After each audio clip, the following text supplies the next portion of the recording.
Quarterfinal number 2 set. Liam O'Brien will take on M.Cibilic here. Just one previous heat between these two. That was back in 2021. And let's see what unfolded during the break. M.Cibilic got started. Yeah, he sure did. So this one dropped in at a mid-range score, just in the 4s. So he's just weaving this one down the line. You can see just Morgs having to work pretty hard to get anything out of it. Gets a nice little spin on the backhand. Jump into this heat. Liam O'Brien up against M.Cibilic. The two Aussies fighting it out for a place in the quarterfinals here. That quarterfinal bracket taking shape.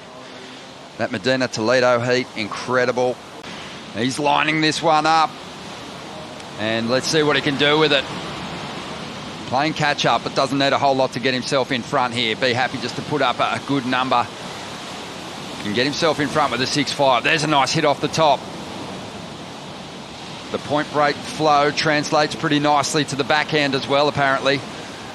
As Liam strings together a nice series of turns here on the outside.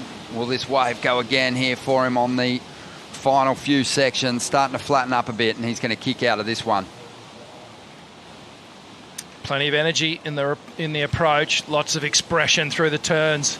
Up a little bit as the wave just sat down right at the end. And here we go, Liam again. Both these guys just taking off on the perfect spot on the ledge. Cutting back until the wave starts to wall up. Now see how the difference here. There's more body expression, more extension here in the way that Liam's approaching these backhand turns.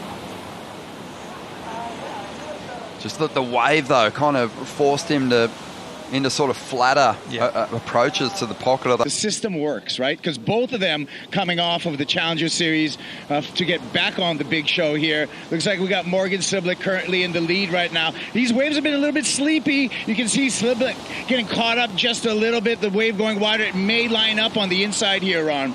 He's got such a lethal backhand, Kipes, and he's going to take it to town on this one. Nice series of turns, drives up into the pocket again. This wave really providing for Morgan. Really started to create a backhand that has taken down the world's best. A little fade as he waits for this wave to start to wall up. Now you can see him start to get these backhand snaps in a good rhythm. That one, that's the most powerful turn of the wave so far. And again, great extension with the body. That one had some more sting in it. And gets another couple of slaps down the line here around this section. I loved how he kind of came around. So Liam O'Brien now, after finding a wave that gave him an opportunity for a series of turns and getting a 4.57, will understand what he needs to do to push this number up. And he's got a good section here. Nice whipping turn off the top. Always keeps the rails so clean. This surfer from Burleigh Heads on the Gold Coast of Australia. And Lobby just hammering away at this one as that wave starts to flatten out now. 16 minutes to go. And better surfing is in both these surfers, but connecting with the wave that provides that canvas and scoring opportunity is going to be key. To just let these waves go, though. You've got to keep building scores, and Liam O'Brien trying to take the lead back, looking for a 5-1-1 on this wave. He comes into this middle section. This next turn for me, Ronnie, that was one of the turns that really had a little bit more impact, was connected, had all that speed throughout that turning arc. Couple little check turns, so a slower part to the wave here. Now it starts to go again, and he finds some rhythm on the inside. Wave just extending. And he is going to commit. Trying to get rid of a 4.17 to extend his lead here. Cuts back, banks off the foam. This wave looks like it will steepen. Nice carving turn there to get started. A better hit. Really holding his momentum beautifully as he rolls through that outer section and now finds his way to the inside where he kicks the tail. And this wave is going to give him a big end section to clout. And he arrives at the perfect time. Let's have a look at the replay, Rich. Yeah, nice cutback to start off again. This is just a repositioning manoeuvre here. Patient off the bottom. Great little snap with extension. Now it starts to, he starts to rifle them off with a bit more power and intent. Again, this middle part of the wave, watch this. Bang, connects with the lip, gets more rotation and tail release. Comes from behind the section and blasts off the top for that final finishing manoeuvre. When the first Maori navigators discovered NZ, they saw a long white cloud on the horizon, knew there was land there, and then eventually started to tap into the magic of locations like this, Manu Bay, which has given us some great scores already, and Liam O'Brien needs a big one here because M.Cibilic catching fire in his last two rides, and Liam, after an 8.93, be happy at this point just to chip away at that big requirement, and he gets a really solid finish there on the inside. Morgan started in the second round after a magic run on the Challenger Series. Did get pushed back into the opening round just with the seeding going against him, but right now he's looking really sharp, potentially for a spot in the quarterfinals, trying to build on a 6.33 here to put even more pressure on Liam O'Brien. Just stabbing up into the lip again. Really can find a nice rhythm with that backhand once he gets going, but that wave didn't have the same quality as his previous two rides. He really on the rise over these last few events. Let's have a look at this replay. The last ride, again, little check turn fade to start things off. Big extension snap to start off again. I just love this bottom turn, top turn combination that he does so well, and he keeps all that speed off the bottom, hits it off the top, and then straight onto that heel side rail again. And it just gives him all that speed to just keep that rhythm going. Love it, Rich. Yeah, and the surfers are really having to pay attention to the detail in that lip. There's so much texture there. Easy to come unglued if you hit a bump or put too much into it at the wrong time. So Morgan, he picked that wave apart beautifully, holds the highest number of the heat, which means Liam O'Brien has work to do. He's up at the moment, 2.5 minutes to go, needs to make this wave count after an 8.13. And may not have a whole lot of time to get back out there, so needs this thing to stand up for some more vertical hits. Swings a reverse. And on the outside, this might be the nail in the coffin for Liam O'Brien. If Morgan can better that 6.33, he's going to poke the nose and go down on that one.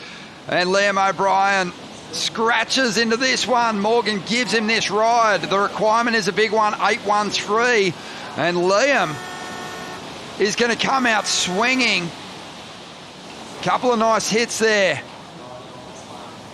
He's going to have to do something miraculous on the inside here, because on the outer section, as well as he surfed it, just didn't have those big sections that we saw Morgan tap into earlier.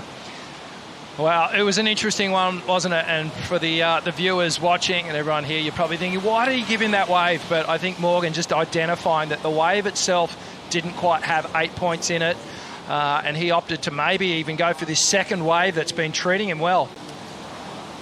Yeah, those numbers are rolling through. And Liam O'Brien, despite surfing really well.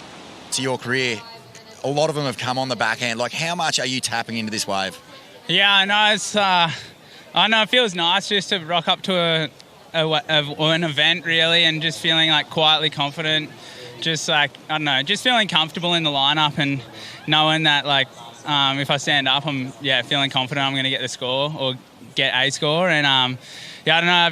To be honest, I've done a lot of work on my boards over the past couple of years, and Alvaro at Sharp Eye Australia, we've been working really closely, and the board I've been riding in the event has actually been like the board we've kind of developed over the years, and I don't know, it just feels like all that hard work's finally paid off, so I'm just stoked to have an epic model and raft under my feet, and it's feeling good. Well, the board's working beautifully, mate, but so too is your mental approach. You know, like we talked about earlier, it wasn't the greatest start to the year, but you've seemed to just sort of accepted it, processed it, and moved on quite quickly.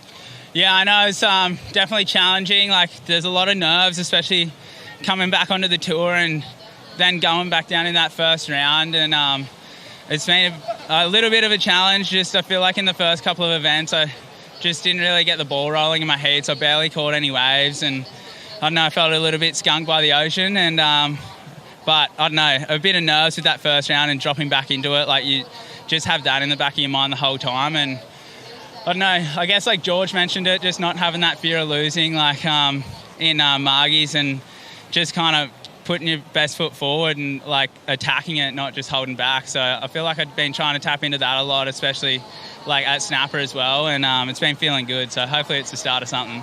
And how much, mate, did George's win actually shift your perception of what was possible on this tour? Not just yourself, but all the other Aussie boys who have just come through from the Challenger.